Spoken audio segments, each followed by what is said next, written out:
भारतीय इतिहास के कुछ विषय भाग 3 विद्रोही और राज। आज हम देखेंगे विद्रोह की छवियां।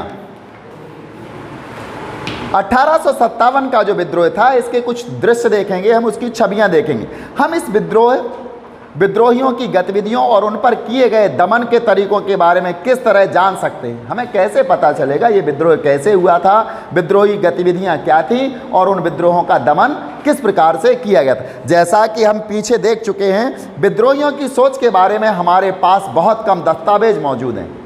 हमारे पास केवल अंग्रेजों की सोच के बारे में दस्तावेज मौजूद हैं जो अंग्रेजों के द्वारा लिखे गए थे। कंपनी के दस्तावेज थे जो एक रिकॉर्ड के रूप में या अभिलेख के रूप में हमारे सामने प्रस्तुत किए गए हैं। इतिहासकारों ने उन्हीं को देख करके इतिहास का पुनर्निर्माण किया है। लेकिन विद्रोहियों की गतिविधियों के बारे में, विद्रोहियों की सोच के बारे में केवल कुछ घोषणाएं और विज्ञापनों के अतिरिक्त हमारे पास इश्तिहारों और घोषणाओं के अतिरिक्त और कुछ भी नहीं है।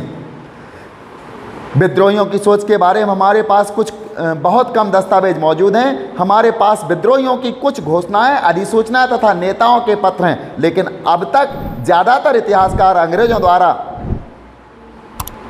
लिखे गए दस्तावेजों की रोशनी में ही विद्रोहियों की कार्रवाइयों पर चर्चा करते आ रहे हैं। यह तो है ही कि इस बारे में सरकारी ब्यौरों की कमी नहीं है। सरकारी ब्यौरे तो हैं विद्रोहियों के बारे में, विद्रोह के बारे में। औपनिवेशिक प्रशासक और फौजी अपनी चिट्ठियां, डायरियों, आत्मकथाओं और सरकारी इतिहासों में अपने अपने ब्यौरे दर्ज करा गए हैं। जो भी औपनिवेशिक प्रशासक थे, उस समय के लॉर्ड हुआ करते थे, जो फौजी थे, वो सब अपनी चिट्ठियों, डायरियों, आत्मकथाओं और सरकारी इतिहासों में अपने ब्यौरे दर्ज करा गए हैं जो भी विद्रोह के बारे में उन्होंने लिखा था। असंख्य मेमो और नोट्स, परिस्थितियों के आकलन एवं विभिन्न रिपोर्टों के जरिए भी हम सरकारी सोच और अंग्रेजों के बदलते रवैये को समझ सकते हैं। आज इनमें से बहुत सारे दस्तावेजों को सैनिक विद्रोह रिकॉर्ड पर केंद्रित खंडों में संकलित किया जा चुका है। ये दस्तावेज हमें अफसरों के भीतर मौजूद भय और बेचैनी तथा विद्रोहियों के बारे में उनकी सोच का पता देते हैं। जो भी हमें दस्तावेज मिले हैं, इन दस्तावेजों से हमें ऐसा ज्ञात होता है कि अंग्रेजी अफसर कितने भयभीत हो चुके थे विद्रोह से। अंग्रेजी अफसरों को कितना भय था विद्रोहियों से, वो कितने बेचैन रहते थे, कितने भयभीत थे और उनकी सोच कैसी थी। ब्रिटिश अखबारों और पत्र पत्रिकाओं में इस विद्रोह की जो कहानियाँ छपी, उनमें सैनिक विद्रोहों द्वारा की गई हिंसा को बड़े लोमहर्षक शब्दों में छापा जाता था। यानी हमको विद्रोह के बारे में ब्रिटिश अखबार पत्र और पत्रों के माध्यम से, जो भी समाचार पत्र ब्रिटिश में छपते थे, उन विद्रोह के समाचार पत्रों में या विद्रोह की समाचार देने वाली पृष्ठ पर हमें जो क्या मिला, कैसी छवि मिली, उसके बारे में हम देखेंगे। वो कैसी थी? बड़ी हिंसक थी। यानी विद्रोही लोग ज़्यादा हिंसा फैला रहे थे और लोमहर्षक शब्दों में छापा जाता। लोमहर्षक शब्द मतलब भयानक शब्द, भय से ओतप्रोत शब्दों में छापा जाता था। ये कहानियाँ जनता की भावनाओं को भड़काती थीं तथा प्रतिशोध और सबक सिखाने की मांगों को हवा देती थी। मतलब अंग्रेजों को इस बात के लिए हवा देती थी ये कहानियाँ, जिससे अंग्रेज लोग भारतीय सैनिकों या भारतीय लोगों के प्रति बदला लेने के लिए तत्काल तैयार हो जाएं। इसीलिए इनको लोमहर्षक कहा गया। अंग्रेजों और भारतीयों द्वारा तैयार की गई तस्वीरें सैनिक विद्रोह का एक महत्वपूर्ण रिकॉर्ड रही हैं। इस विद्रोह के बारे में कई चित्र, पेंसिल से बने रेखांकन, उत्कीर्ण चित्र, पोस्टर, कार्टून और बाजार प्रिंट उपलब्ध हैं। आइए इनमें से कुछ को देखें और जानें कि वे हमें क्या बताते हैं। हम इन चित्रों के बारे में जानेंगे, वो हमें क्या बताते हैं। 5.1 रक्षकों का अभिनंदन। यहाँ रक्षकों से आशय है विद्रोहियों से रक्षा करने वाले ब्रिटिश के सैनिक। यहाँ रक्षकों का आशय ब्रिटिश शासन के रक्षकों से है, ब्रिटिश शासन को प्रोटेक्ट करने वाले सैनिकों से है या अधिकारियों से है जो ब्रिटिश शासन को विद्रोहियों से बचा रहे थे। अंग्रेजों द्वारा बनाई तस्वीरों को देखने पर तरह तरह की भावनाएं और प्रतिक्रियाएं पैदा होती हैं। उनमें से कुछ में अंग्रेजों को बचाने और विद्रोहियों को कुचलने वाले अंग्रेज नायकों का गुणगान किया गया है। जो विद्रोहियों को कुचल रहे थे, अंग्रेजों को बचा रहे थे, ऐसे लोगों को अंग्रेजों ने नायक कहा है और उनके गुणों का गान भी किया है। 1859 में टॉमस जॉनसन बारकर द्वारा बनाया गया चित्र रिलीफ ऑफ लखनऊ, ये किसने बनाया था? टॉमस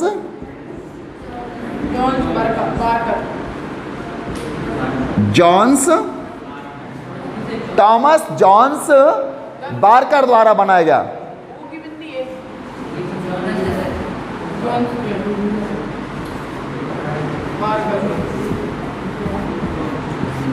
टॉमस जॉन्स बारकर ने एक चित्र बनाया था और इस चित्र का नाम था relief of Lucknow. Relief of Lucknow, यानी लखनऊ को राहत, इस चित्र का नाम है। और इस चित्र में आप देखेंगे यहां बहुत सारे सैनिक खड़े हुए हैं अंग्रेजों के, एक दूसरे का अभिवादन करते हुए अंग्रेज अफसर दिख रहे हैं। कुछ अंग्रेज सैनिकों ने भारतीय जो विद्रोही, जिसको अंग्रेजों के द्वारा संबोधित किया जा रहा था विद्रोही कहकर, उनको कुचला है, उनको मारा है, उनके कुछ शव पड़े हुए हैं। और ये चित्र द रिलीफ ऑफ लखनऊ, इसके चित्रकार टॉमस जॉनसन बारकर हैं और 1859 में ये चित्र बनाया गया था। जब विद्रोही टुकड़ियों ने लखनऊ पर घेरा डाला, जो विद्रोह की टुकड़ियां थी हिंदुस्तानियों की, भारतीयों की, तो लखनऊ पर जब घेरा डाला तो लखनऊ के कमिश्नर हेनरी लॉरेंस ने ईसाइयों को इकट्ठा किया। लखनऊ में जो कमिश्नर थे उस समय तत्कालीन, उन्होंने वहाँ ईसाई यानी जो अंग्रेज लोग थे उनको इकट्ठा कर लिया और बेहद सुरक्षित रेजिडेंसी में पनाह ले ली। मतलब ऐसे निवासों में, ऐसे आवासों में उनको पनाह दे दी, संरक्षण दे दिया जहां उनको कोई मार ना सके, उन्हें किसी प्रकार की कोई हानि ना पहुंच सके, उन ईसाइयों को, उन अंग्रेजों को।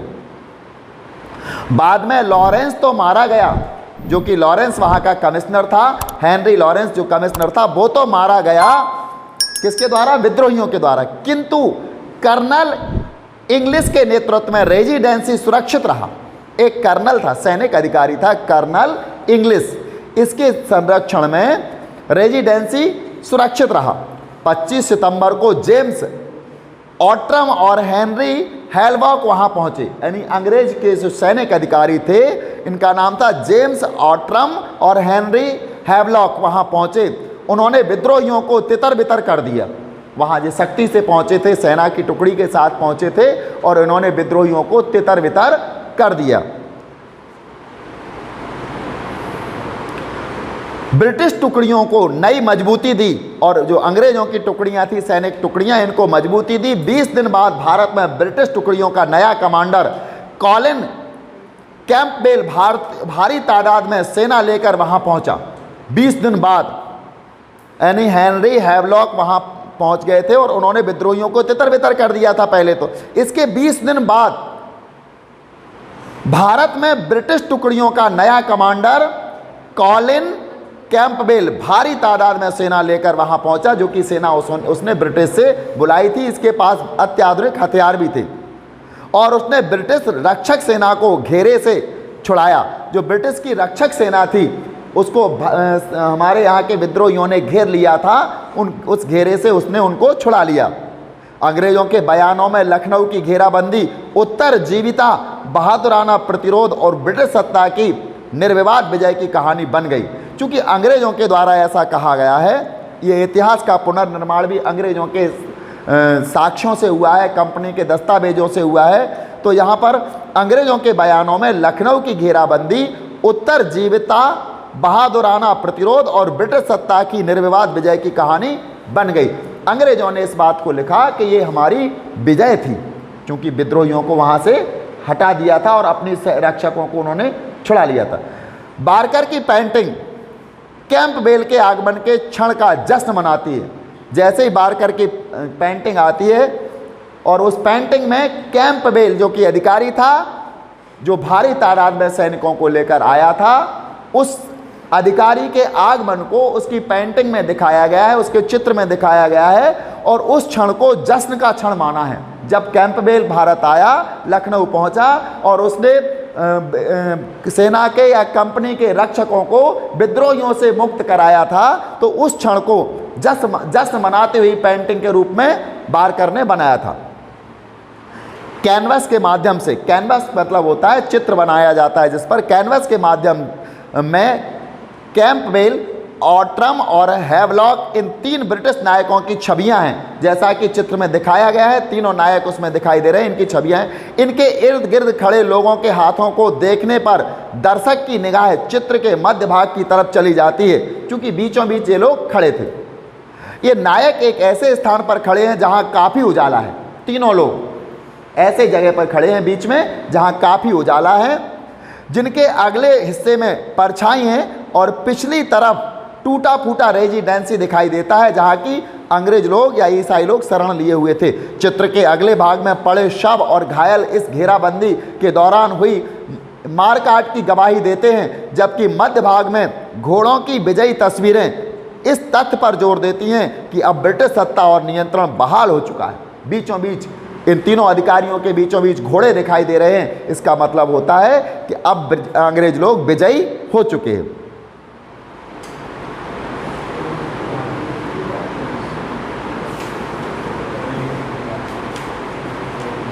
इस तरह के चित्रों से अंग्रेज जनता में अपनी सरकार के प्रति, यानी जब उन्होंने ये चित्र वहां भेजे अपनी जनता के पास, अंग्रेजों की जनता के पास जब ये चित्र पहुंचते तो अंग्रेजी जनता में अपनी सरकार के प्रति भरोसा पैदा होता था। वो मानते थे कि अंग्रेज सत्ता शक्तिशाली है और इसने विद्रोह को कुचल दिया है। इन चित्रों में उन्हें यह लगता है कि संकट की घड़ी जा चुकी है और विद्रोह खत्म हो चुका है, अंग्रेज जीत चुके हैं। हम देखेंगे 5.2 अंग्रेज औरतें तथा ब्रिटेन की प्रतिष्ठा। 5.2 अंग्रेज औरतें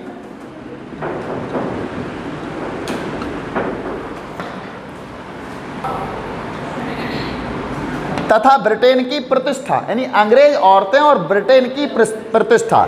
चूंकि स्त्रियां हमेशा से ही समाज में प्रतिष्ठा का सूचक मानी जाती रही हैं, अखबारों में छपी खबरों का जनता की कल्पना और मनोदशा पर भारी असर होता है। जो भी अखबार में खबर छापी जाती है उस खबर का जनता की मनोदशा पर काफ़ी असर होता है, जनता उससे प्रभावित हो जाती है।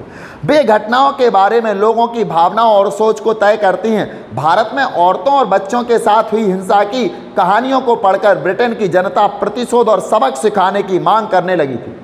चूँकि ब्रिटेन के अखबारों में जब खबर छापी जाती थी कि भारत में ब्रिटेन की स्त्रियों के साथ कितनी हिंसा की जा रही है और कितने अत्याचार किए जा रहे हैं, तो ब्रिटेन की जनता ब्रिटेन की सरकार से कहती थी कि जाइए भारत में इस बात का प्रतिशोध लीजिए जिन्होंने हमारी स्त्रियों के साथ ऐसा व्यवहार किया है, हिंसा की है या अत्याचार किए हैं। इन अखबारों को पढ़कर ब्रिटेन की जनता ब्रिटेन शासन पर दबाव बना रही थी कि जाइए भारत में जाकर के प्रतिशोध लीजिए।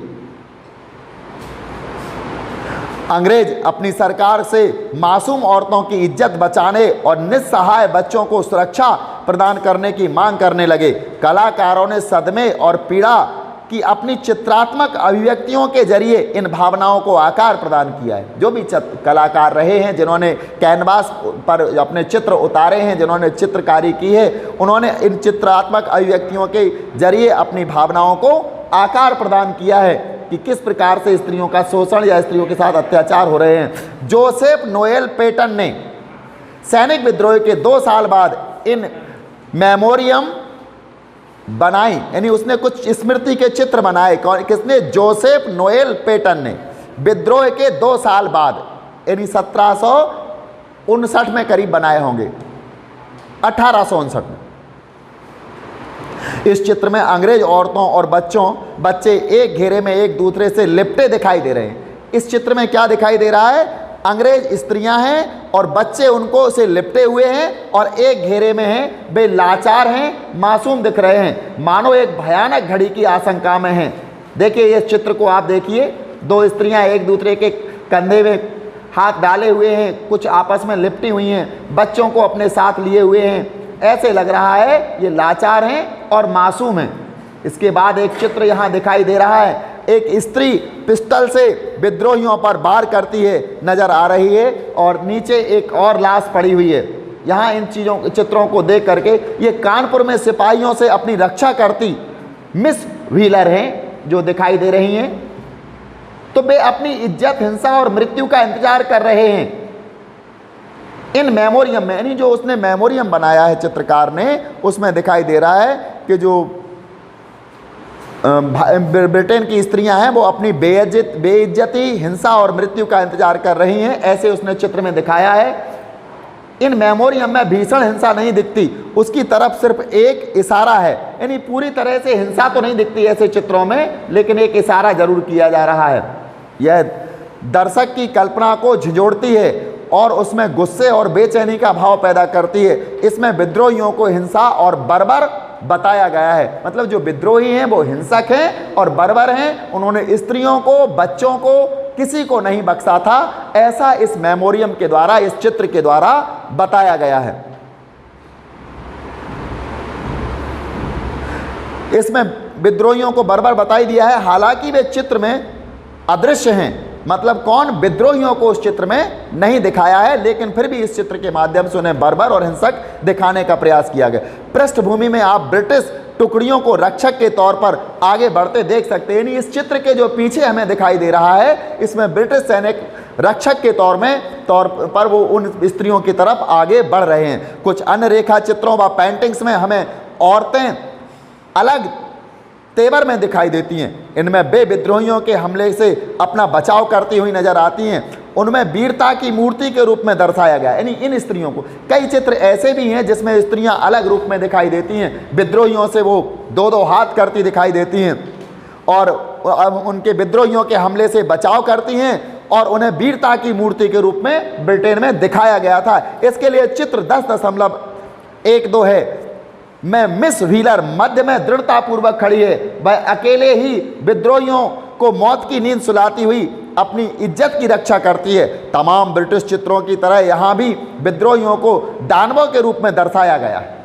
जैसे विद्रोह में हमारे भारत के सैनिकों को, भारत के नागरिकों को एक दानव की तरह दिखाया गया है, और वहाँ पर मिस व्हीलर को एक बहादुर स्त्री की तरह दिखाया गया है जो विद्रोहियों से अपनी रक्षा करती है और उनको मौत के घाट भी उतार देती है।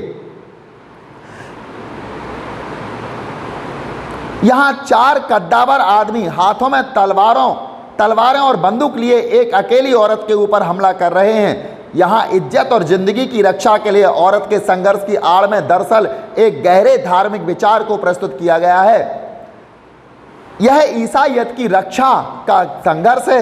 चित्र में धरती पर पड़ी किताब बाइबल भी दिखाई दे रही है, यानी इस चित्र में धरती पर पड़ी किताब बाइबल भी दिखाई दे रही है। 5.3 प्रतिशोध और सबक।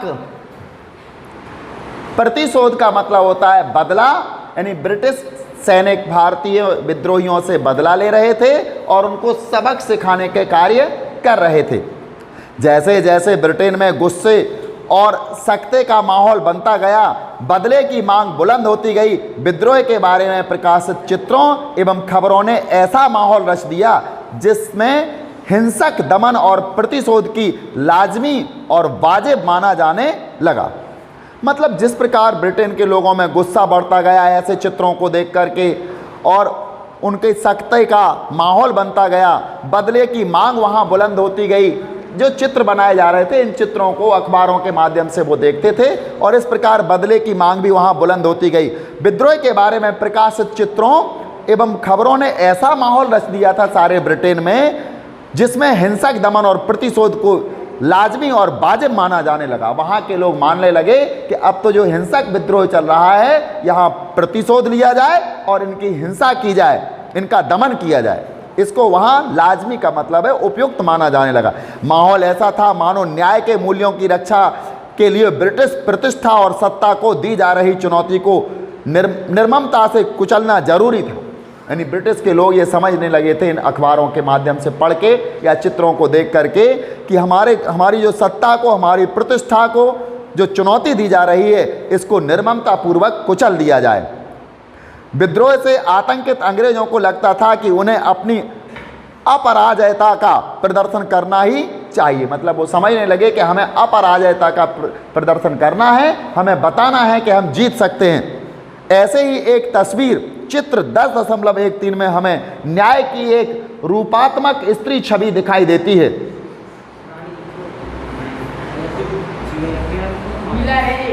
यहाँ एक स्त्री खड़ी हुई है जो कि दमनकारियों को, विद्रोहियों को कुचल रही है। जस्टिस, इसको न्याय कहा था। पंच 12 सितंबर 1857। चित्र के नीचे पट्टी पर लिखा है, कानपुर में हुए भीषण जनसंहार के समाचार ने समूचे इंग्लैंड में प्रतिशोध की गहरी चाह और भयानक अपमान का भाव पैदा कर दिया है। जिसके एक हाथ में तलवार और दूसरे हाथ में ढाल है, यानी यहाँ एक स्त्री खड़ी हुई है जिसके एक हाथ में तलवार और दूसरे हाथ में ढाल है। उसकी मुद्रा आक्रामक है, उसके चेहरे पर भयानक गुस्सा और बदला लेने की तड़प दिखाई देती है। जो स्त्री खड़ी हुई है, विद्रोह का संहार कर रही है, उसके एक हाथ में तलवार और दूसरे में ढाल है और उसकी मुद्रा आक्रामक है और उसके चेहरे पर भयानक गुस्सा, बदला लेने की तड़प दिखाई देती है। वह सिपाहियों को अपने पैरों तले कुचल रही है, जबकि भारतीय औरतों और बच्चों की भीड़ भय से कांप रही है। यानी ऐसा चित्र दिखाया गया है कि उस स्त्री से भारत के लोग भय से कांपने लगे हैं।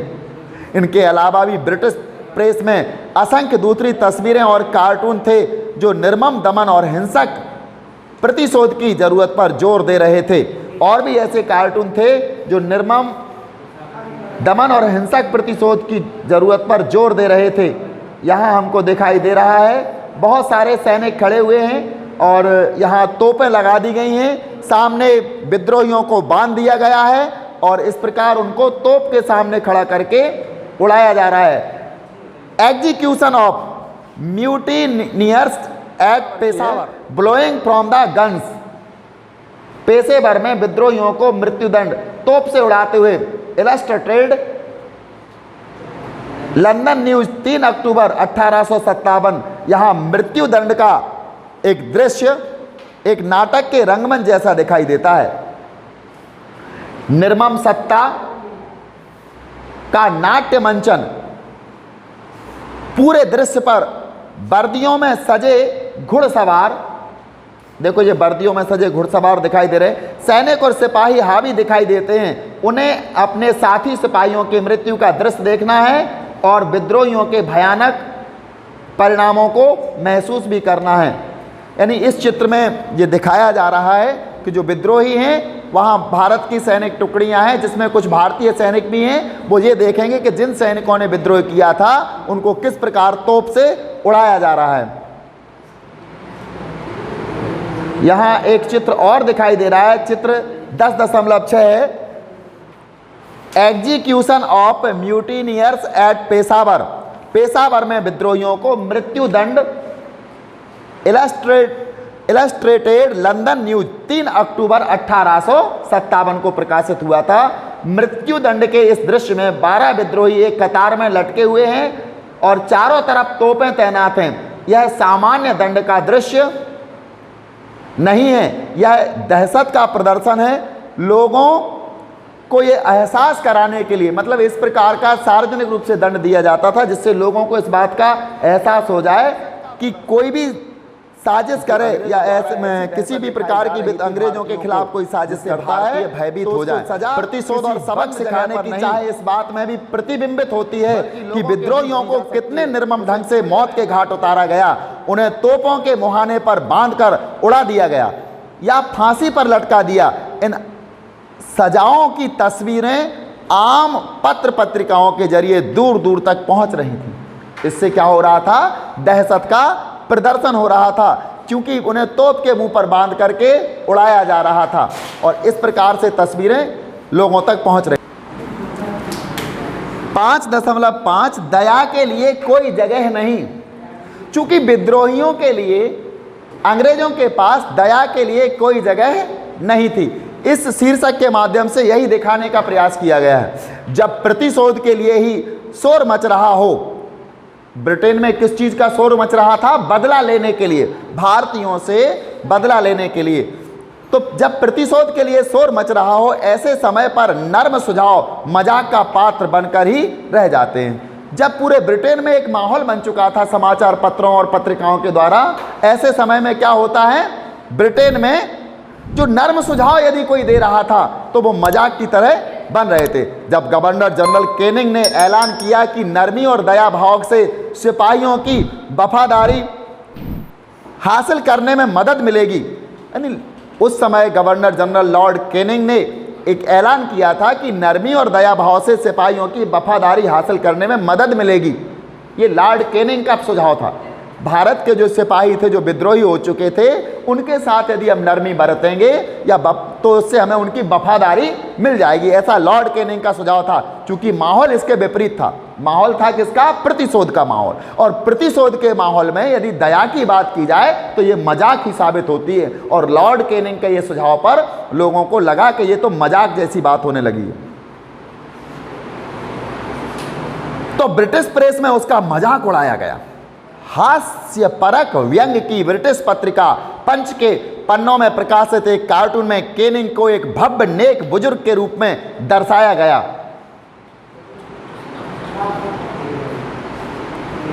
उसका एक हाथ, यानी हाथ एक सिपाही के सिर पर है जो अभी भी नंगी तलवार और कटार लिए हुए है और दोनों से खून टपक रहा है।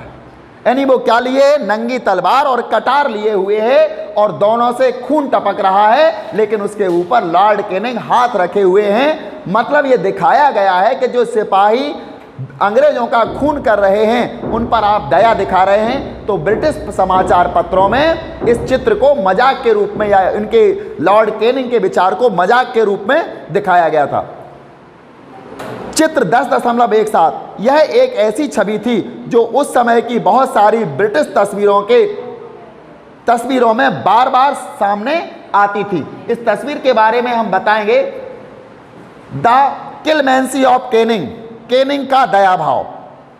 पंच 24 अक्टूबर 1857। नीचे के पट्टी गवर्नर जनरल बिल्कुल सही, फिर वे उसे घिनौनी बंदूकों से नहीं उड़ाएंगे, बर्दाश्त बशर्ते वे एक अच्छा सिपाही बनने का वायदा करें, ऐसा लॉर्ड केनिंग। 5.6 राष्ट्रवादी दृश्य कल्पना। 20वीं सदी में राष्ट्रवादी आंदोलन को 1857 के घटनाक्रम से प्रेरणा मिल रही थी। यानी 20वीं सदी में राष्ट्रवादी आंदोलन जो चल रहा था 1857 के घटनाक्रम से प्रेरणा मिल रही थी। ये 1857 की बात हम 20वीं शताब्दी में क्यों कर रहे हैं? जब हमारा देश आज़ादी की तरफ बढ़ रहा था, उस समय हम उस अध्याय से, हम उस 1857 की घटना से प्रेरणा ले रहे थे और राष्ट्रवाद की विचारधारा से प्रेरित थे। ये भारतीयों के लिए है। इस विद्रोह के इर्द गिर्द राष्ट्रवादी कल्पना का एक विस्तृत दृश्य जगत बुन दिया गया था। इसको प्रथम स्वतंत्रता संग्राम के रूप में याद किया जाता था, जिसमें देश के हर तबके के लोगों ने साम्राज्यवादी शासन के खिलाफ मिलकर लड़ाई लड़ी थी। यानी भारत के हर तबके के, चाहे वो सैनिक हो, चाहे किसान हो, आम नागरिक हो, शिक्षक हो, विद्यार्थी हो, ताल्लुकेदार हो, जमींदार हो, सभी लोगों ने मिल करके, एक साथ मिल करके साम्राज्यवादी शासन के खिलाफ लड़ाई लड़ी थी। इसलिए इसको भारत के लिए प्रथम स्वतंत्रता संग्राम का नाम दिया गया था। यानी स्वतंत्रता के लिए लड़ा गया प्रथम संग्राम था। इतिहास लेखन की तरह कला और साहित्य ने भी 1857 की स्मृति को जीवित रखने में योगदान दिया। विद्रोह के नेताओं को ऐसे नायकों के रूप में पेश किया जाता था जो देश को रणस्थल की तरफ ले जा रहे थे। मतलब विद्रोह के जो नायक थे हमारे देश के, जो स्वतंत्रता संग्राम सेनानी थे, हम तो उनको स्वतंत्रता संग्राम सेनानी कहेंगे, भले ही अंग्रेज उनको विद्रोही कहें, लेकिन भारतीयों के लिए वो विद्रोही कदापि नहीं थे। भारतीयों के लिए वो स्वतंत्रता संग्राम के सेनानी थे, अमर शहीद थे, जो अपने प्राणों को न्यौछावर कर गए हैं। तो विद्रोह के नेताओं को ऐसे नायक के रूप में पेश किया जाता था जो देश को रणस्थल की तरफ ले जा रहे हैं। उन्हें लोगों को दमनकारी साम्राज्यवादी शासन के खिलाफ उत्तेजित करते चित्रित किया जाता था। एक हाथ में घोड़े की रास और दूसरे हाथ में तलवार थामे अपनी मातृभूमि की मुक्ति के लिए लड़ाई लड़ने वाली रानी के शौर्य का गौरवगान करते हुए कविताएं लिखी गई। सुभद्रा कुमारी चौहान की कविता आपने पढ़ी होगी। चमक उठी सन 57 में वह तलवार पुरानी थी, खूब लड़ी मर्दानी वह तो झांसी वाली रानी थी। ये 20वीं सदी की में चल रही है चर्चा, और यहाँ हम दुहाई दे रहे हैं, हम इतिहास देख रहे हैं 1857 का। 1857 के दृश्यों को याद करके हम 20वीं सदी में अपनी आज़ादी के लिए लड़ाई लड़ रहे हैं। उन्हीं दृश्यों को याद करते हुए हम भी यहाँ लड़ाई की तैयारी कर रहे हैं, जिससे अंग्रेजों को पूरी तरह से भारत से हटाया जा सके।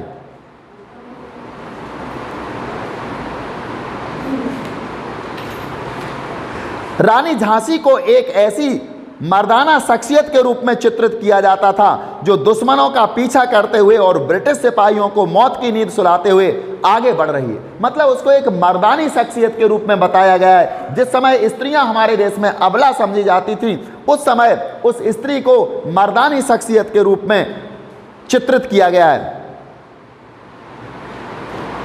देश के विभिन्न भागों में बच्चे सुभद्रा कुमारी चौहान की इन पंक्तियों को पढ़ते हुए बड़े हो रहे थे। खूब लड़ी मर्दानी वो तो झांसी वाली रानी थी। लोक छवियों में रानी लक्ष्मीबाई को प्रायः फौजी पोशाक में घोड़े पर सवार और एक हाथ में तलवार लिए दिखाया गया है। ऐसी उसकी पोशाक दिखाई गई है। वो मर्दाना पोशाक पहने हैं, घोड़े पर सवार है और एक हाथ में तलवार लिए हुए।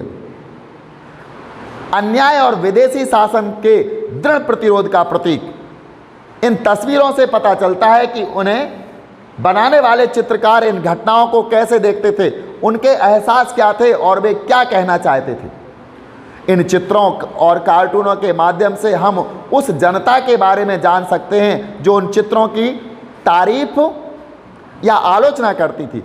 उनकी नकलों को खरीदकर घरों में सजाती थी। यानी चित्रों की जो नकल होती थी उनको खरीदकर वो घरों में सजाती थी। ये तस्वीरें केवल अपने समय की भावनाओं को और एहसासों को ही प्रतिबिंबित नहीं कर रही थी, यानी उस समय की जो भावनाएं थी, एहसास थी, इन तस्वीरों में वही प्रतिबिंबित नहीं हो रहे थे। उन्होंने संवेदनाओं को भी शक्ल दी थी। ब्रिटेन में छप रहे चित्रों से उत्तेजित वहाँ की जनता विद्रोहियों को भयानक बर्बरता के साथ कुचल डालने के लिए आवाज़ उठा रही थी। जो तस्वीरें ब्रिटेन में छप रही थी, ब्रिटेन में दिखाई जा रही थी, वहाँ से वहाँ की जनता प्रतिशोध लेने के लिए, विद्रोहियों की बर्बरतापूर्ण भावना को कुचलने के लिए लालायत हो रही थी। दूसरी तरफ भारतीय राष्ट्रवादी चित्र हमारी राष्ट्रवादी कल्पना को निर्धारित करने में मदद कर रहे थे।